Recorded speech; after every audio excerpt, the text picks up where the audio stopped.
Hello అండి, అందరికీ good morning.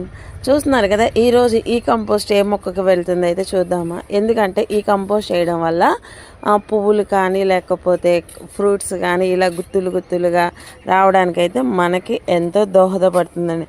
అట్లాంటి ఈ కంపోస్ట్ అయితే ఈరోజు ఏ మొక్కకి వెళ్తుందో అయితే చూపిస్తాను.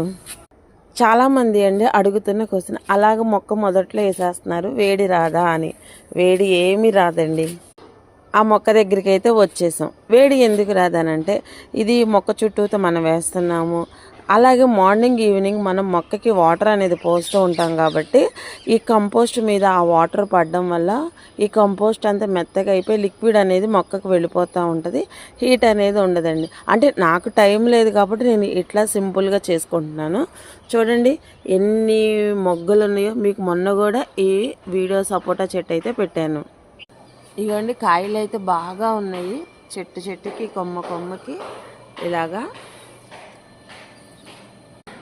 ఇంకొక 2 రోజుల్లో అయితే హార్వెస్ట్ అయితే చేసేద్దాము. అందాక అయితే ఈ కంపోస్ట్ అయితే వేస్తున్నానండి.